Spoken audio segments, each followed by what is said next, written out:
Police Diraja Malaysia, PDRM, or Royal Malaysia Police, RMP, is the uniformed federal police force in Malaysia today. PDRM plays an essential role in Malaysia's independence. Although PDRM was formed in 1896, the history of PDRM traces their existence since 1400 within the law of Malacca Sultanate. During Malacca Sultanate, the role, task and police responsibility were combined with military duties. Temanggung safeguard security and the peace statewide, including palace grounds. His tasks were to arrest the criminals, build prisons and implement sentences. Nowadays, the Temangung's authority is similar to current Inspector General of Police. In the year 1511, Malacca became a cosmopolitan society. The Portuguese ruled Malacca by using Capitan system. On 14th of January 1641, the Portuguese Empire in Malacca ended when the Dutch fleets successfully conquered Malacca. The Dutch ruled Malacca using military system as well as the Capitan system. A Dutch police force in Malacca is known as Burgerguard. When British took over Malacca in 1795, Captain William Farquhar was elected as the British military governor and the Dutch officers remained with their former positions. The arrival of Francis Light in Penang on the 11th of August 1786, initiated the need of police force to safeguard the security in Penang due to the rapid increase of immigrants coming to Penang. In 1787, several riots occurred in Penang involving several European sailors and 2 Siamese were killed. Francis Light wrote a letter to the Governor of General East Indian Company, Sir Lord Cornwallis in India to form new laws and form a single police force in the island, but the case was also rejected. However, with his wisdom, in 1792, Francis Light appointed a community leader, named Capitan for each race. Malay, Chinese and Pulia, people from South India. They acted as a magistrate in small cases. Certain cases will be carried forward to the superintendent. Each Capitan is in charge to govern some districts, facilitated with 5 peons. These peons could be regarded as maiden police constables similar to today lower-ranked police officers. However, the police force at the time was still weak. In the year 1805, all Penang administrations were reshuffled again and the island status was enhanced. A governor was appointed and council hall was established. Penang was able to form a court of justice and formed a better police force based on the Charter of Justice.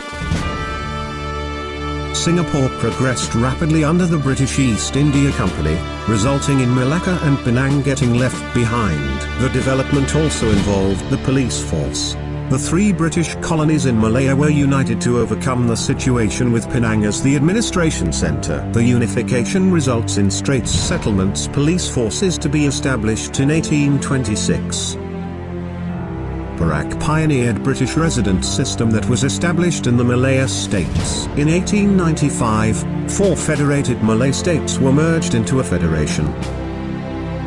The federation united all the federated Malay states police forces.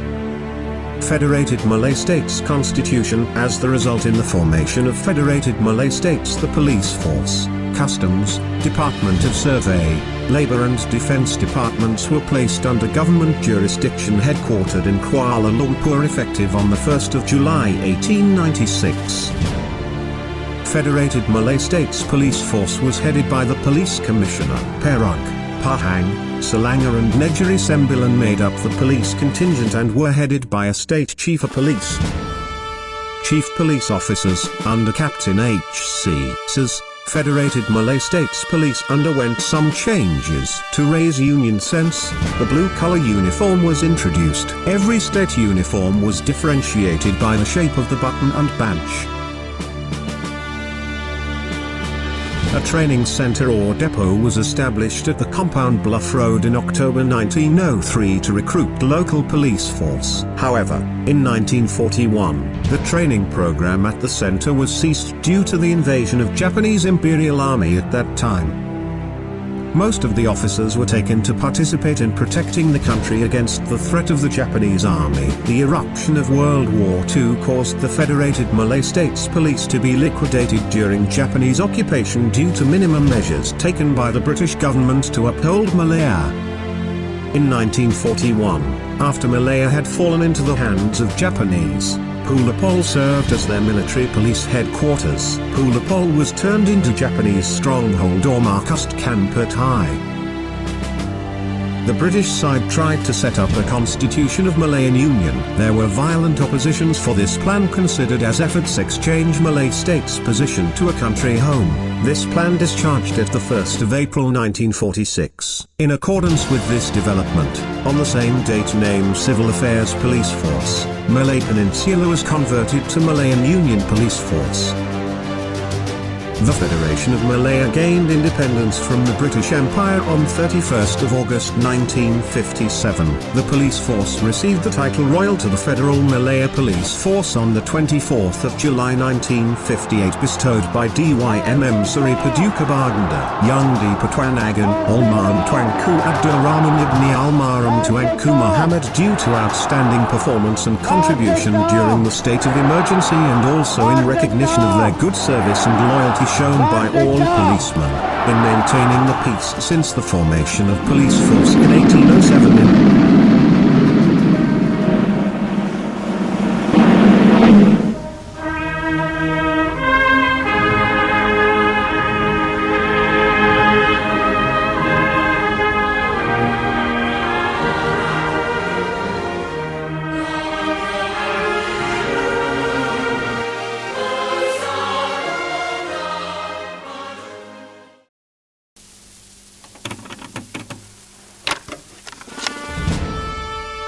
Pulapol was the first police training centre in Malaysia, which was formed by Captain Graham.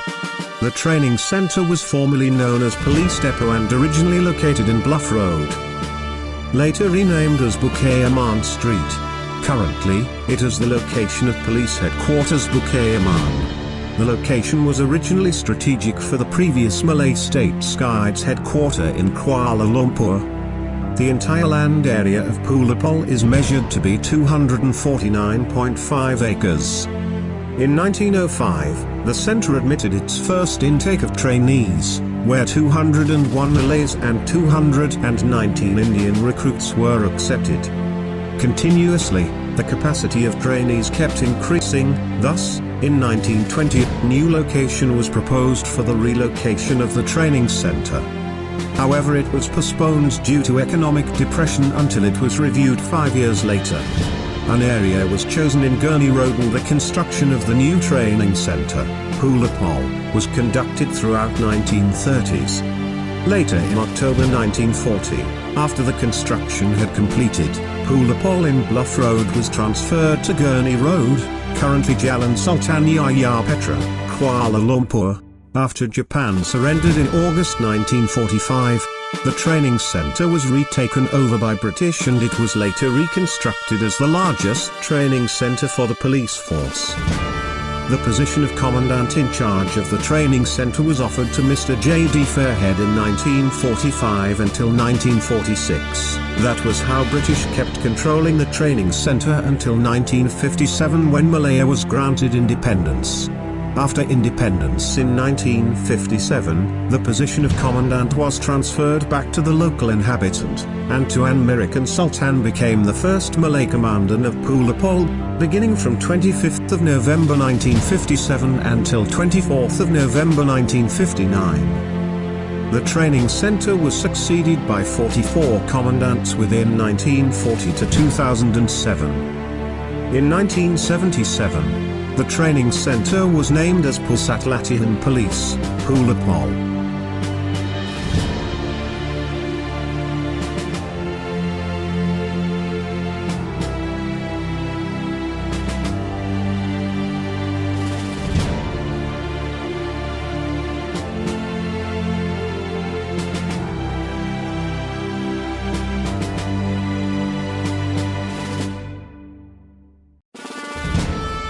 Pulapol, currently succeeded by SAC Shamsuddin bin Ma. About 20,000 installation, the whole building ini. The training centre or depot was established to reinforce the laws and to restrain any illegal and immoral acts. However, The Federated Malay States Police faced one major problem to get trained local members. Before that, police members were recruited from the Indian Army. In order to gain local recruits, the British used Malays' loyalist values to King. For that, Sultan Alang Al-Skanar, Prince of Sultan Idris from Perak, who worked in Pink Secretariat, was appointed as Assistant Commissioner on 1st of August 1905. With the consent of Paduka Sultan Perak, he was the first Malay to be given the highest rank by the British. He was then placed in Police Depot and given the responsibility to recruit the Malay police officers. Sultan Alang Al-Skanar made a lot of effort to attract the Malays to serve in the police force. 37 years later, the training center was moved to Rifle Range Road.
Menyahut lambaian keramat sang Sagamyo.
Both PDRM and PULAPOL is situated in Kuala Lumpur, under the Federated Malay States Constitution, where Customs, Department of Survey, Labour and Defence Departments are placed under government jurisdiction, headquartered in Kuala Lumpur, effective on the 1st of July 1896.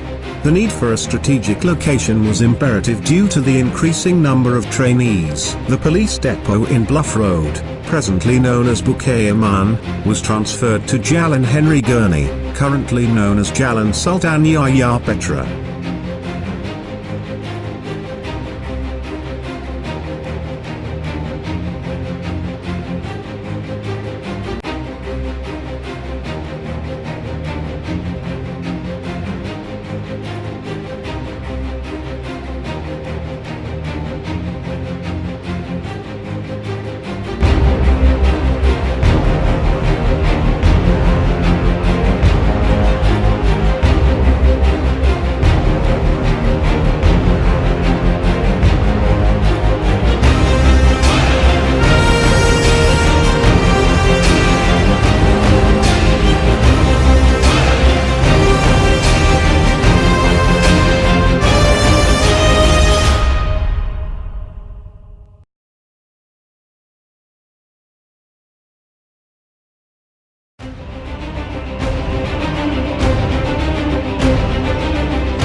Gerak!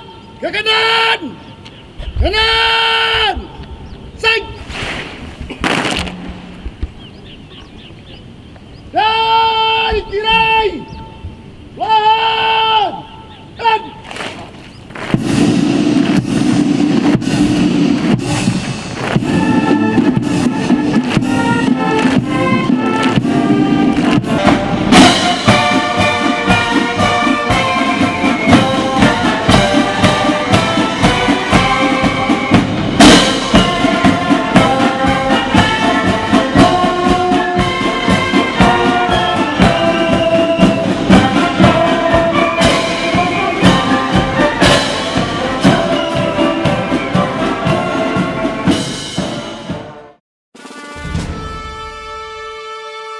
Bulan semudah kalau kandang tu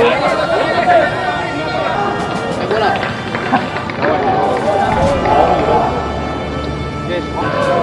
Standing dah. Nampak lagi. Pas.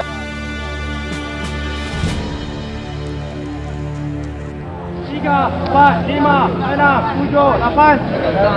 1, 2, 3, 4, 5, 6, 7, 8.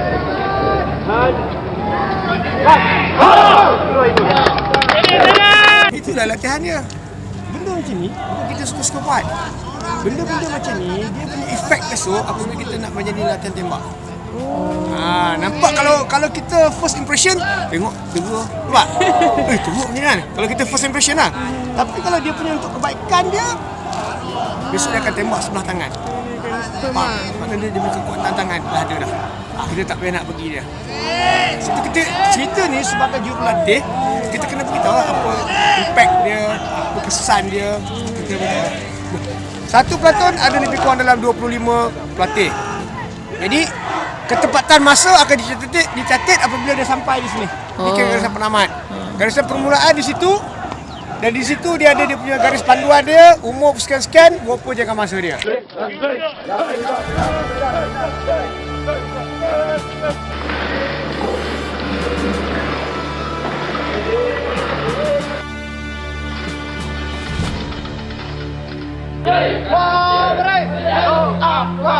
Kiri kanan kiri.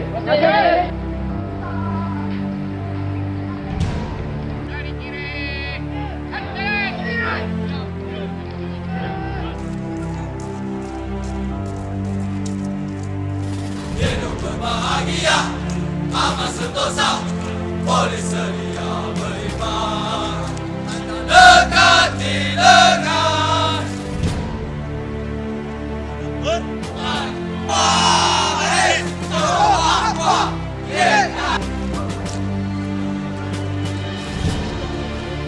The very existence of PULAPOL is intended to produce individuals with great discipline and integrity. Thus, the trainees are bounded to abide by the rules and well-planned routines from morning until the end of the day, with the objective to produce a highly designated officer with unquestionable patriotism and integrity. The academic and field training programs are thoroughly planned and practiced in the daily activities. The trainees go through a series of routines and activities that are designated for them to build and inculcate self-discipline. For instance, the very purpose of marching was none other to build discipline, having the individuals to obey commands throughout the formation. Marching helps to raise one's confidence and mindset while moving in fall. The gist of marching has been brought to an extent where they would march throughout their departure for performing prayers at the mosque. Apart from marching, activities such as shooting drill, self-defense training, swimming, the whole shebang are none other to serve the same purpose and intention. The trainees are also taught to learn protocol on good manners, dining etiquette and how to behave properly as a preparation to attend special occasions with important guests. For instance, when Sultan Johor came to Majlis Hamat Latihan 2011 to visit his son, Almarhum Tinku Jalil, a graduate trainee of PULAPOL, which was conducted in Putrajaya. Moreover, as a way to cultivate patriotism and integrity, the trainees learn to sing patriotic songs and practice it daily, as well as saying the Pledge of Allegiance every month. Religion is a contributing factor to instill good values and virtues in individuals. The very essence of religion is to guide and prevent ones from doing bad things, as well as keeping people together. Religion also taught ones on how to be disciplined. Back then, British took the initiative to build religious facilities like Gurdwara Sahib, Masjid Pakistan in PULAPOL in order to inculcate the value of loyalty among Sikhs and Pakistanis.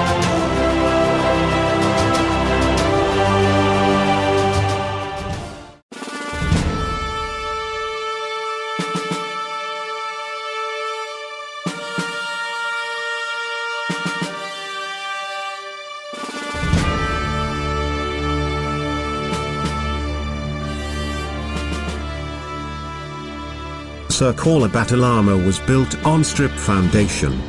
The heights of the floor slabs are of different level depending to the space inside of the building.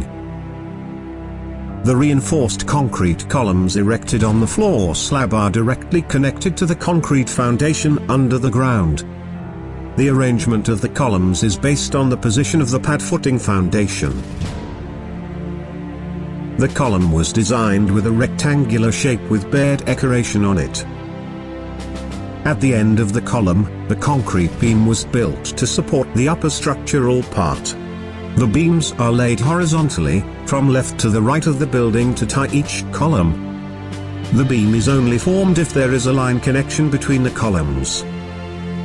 Beams at the corridor were left hanging without columns to connect it to the load-bearing wall. For the first floor slab construction, it requires the installation of a formwork which is made from wooden planks and boards. The process of bricklayering for the wall had been done at the interior part of the building that using frames structure system. The parts where the doors and windows are located are kept hollow without any brick arrangement. The interior part was plastered and coated with white paint. The construction of the load-bearing wall at the left and right wings of the building was based on a typical construction method. However, it uses 500 by 700 columns made of layers of bricks in which the steel trusses rest on. The frontage of the building consists of 23 arches formed by the load-bearing wall.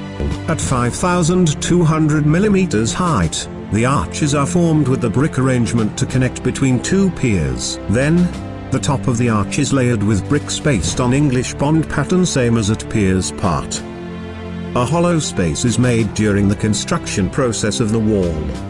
Before the windows get installed, the hollow space is cleaned and water-resistant coatings were installed on all four sides of the windows to avoid water penetration. Lastly, shims and framing are done to hold tight the glazing. Same process is applied to the doors, only that the doors use hinges to hold up the leaf. There are total of 20 doors and 13 types of window in the build. Railing and baluster with geometric decoration are constructed along the corridor of the building on the ground floor and first floor. It is built with plaster from the end of one arch to another arch with the height of 1,000 mm from floor level. The concrete baluster was carved and dried on site. Later, installed and fitted within the railing sides, jointed with Portland cement, mortar, for additional support. At the initial stage of the roof installation, the timber ceiling joists were installed intersecting one another and hooked on the perimeter wall. While for the roof trusses the installation is done on site. Process includes joining the steel frame using bolts and nuts. For the second trusses were lifted, temporary braces were installed, so the trusses can rest on it until the permanent bracing are installed. The process is repeated and the roof trusses were arranged parallel between to each other. Timber purlins are installed horizontally under the trusses to connect between other trusses. These joints had been done using bolts and nuts. Lastly, terracotta roof tiles were arranged on the roof battens, both at the corner and the ridge part of the building, which completed the construction of SEKOLAH BATU LAMA.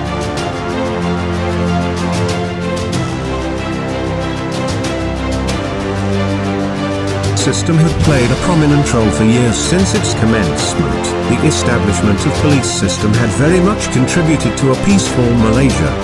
Pulapol is a significant place for the birth of loyal officers in maintaining the peace. Thus, the initiation of the Pulapol is essential since the beginning of its establishment.